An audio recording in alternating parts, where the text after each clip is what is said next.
So, and then you had some ideas of Fabian welfare states. Now, Fabian's ideas are now forgotten almost. It was a group of, in England which had a great influence, especially in the post-colonial countries, which was sort of a mild social democracy with intervention of the state in the economy and so on and so forth. It affected very much all the new countries of the time. Nehru in India, UNO in Burma at the time, Ben Gurion in Israel and so on. This idea seemed to be the prescription for the right future. So that's where we stood at that situation, and I'll break up to the next sentence. The next sentence is, one of the experiences was that a lot of national goals under these circumstances were not profitable. Things which are very important for the Jewish community, if it wanted to build up a state, were not necessarily profitable from the point of view of the individual entrepreneur.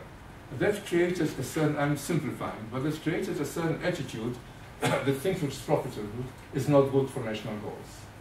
So this is the background. And I want to remind you of the import surplus, which part of it went to the government, like the German reparations, like the US aid, like in fact some of the donations of the diaspora, which went not to government but to government usually financed bodies. Like some of the borrowing, which was borrowing by the government, by the Israeli government. All these things channeled a lot of money into the hands of the government, and the result was that the government became the main financial intermediary. And a financial intermediary is somebody who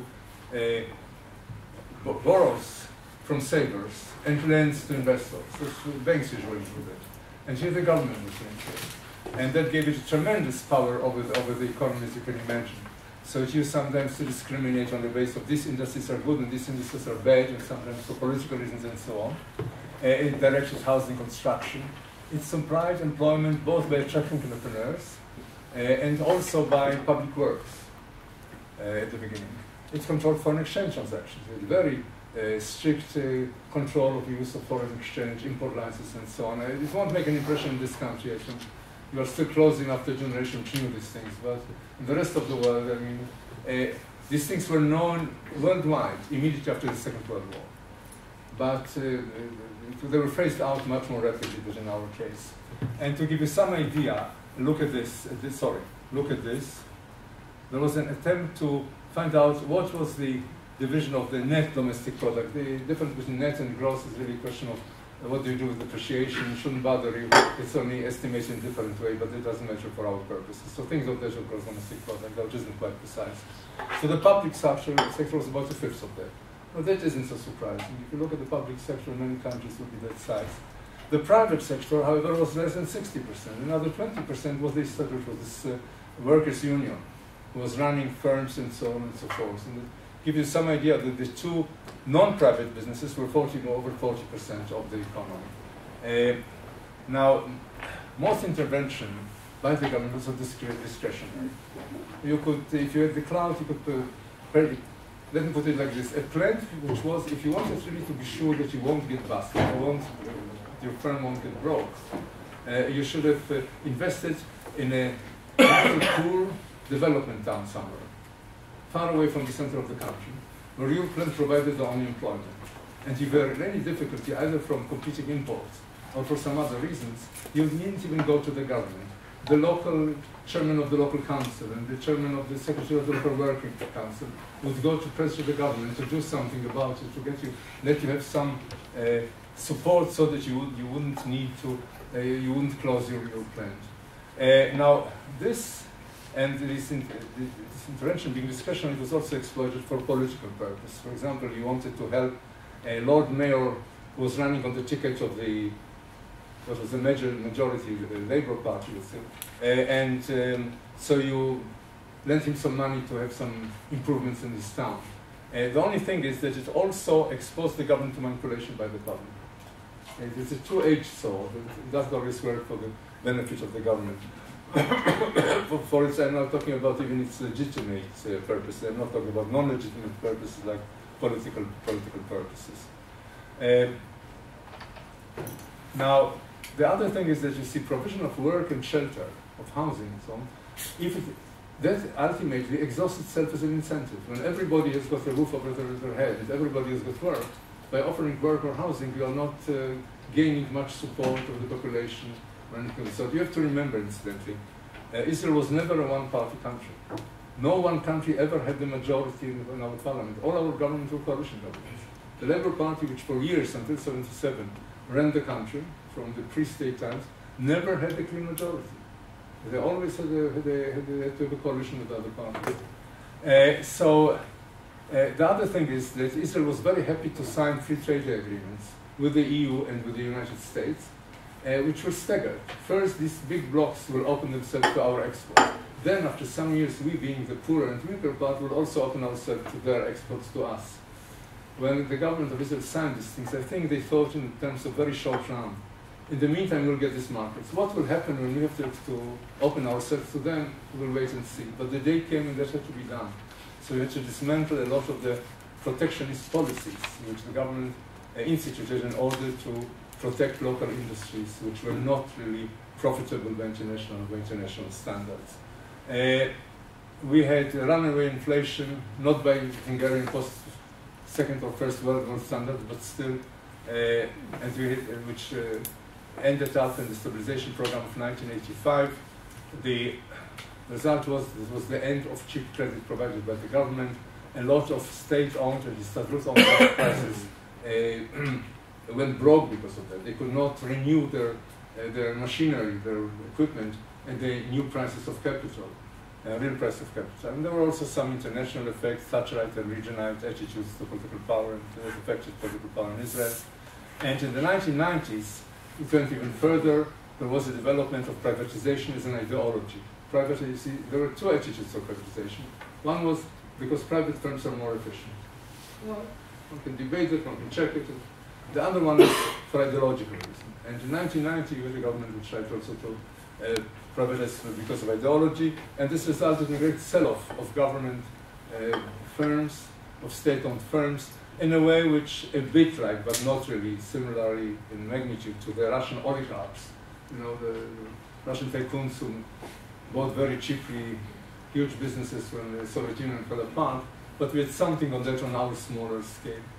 Now, historically, there was a primacy for agricultural settlement, simply because that was the easiest to set up. People have to eat. There were exports of oranges for years and so on.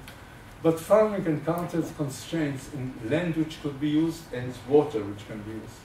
I mentioned before that I think the water carrier which built in the early 60s, brought water from the north, from Lake Tiberias to the south.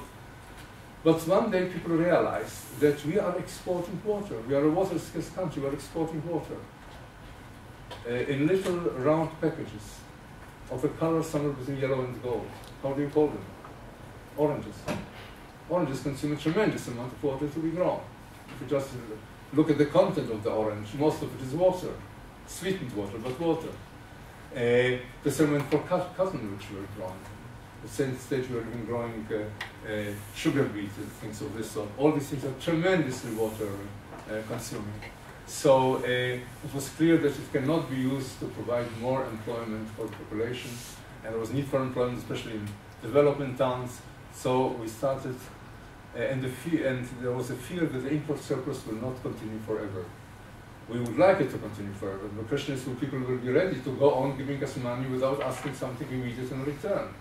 So all these things brought to some changes, to some industrialization. There were government incentives to investors. There were emphasis on providing employment and exports.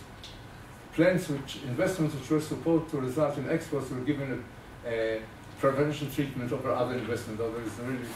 Basically, there shouldn't be any difference between the difference two.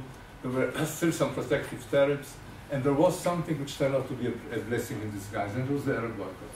In 1946, the Arab League, newly established Arab League, decided to impose a boycott of the product of the Jewish sector in Palestine.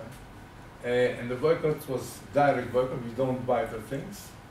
Secondly, we don't buy from firms who buy things from them. There was a secondary boycott, there's even a tertiary boycott. The thing started petering out at some stage, even before the peace treaties with Egypt and with Jordan.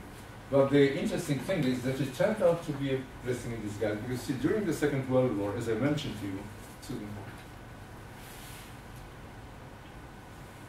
Israel was one of the future Israel was one of the few, it had one of the few industrial bases, if one can call it, mainly for light industries.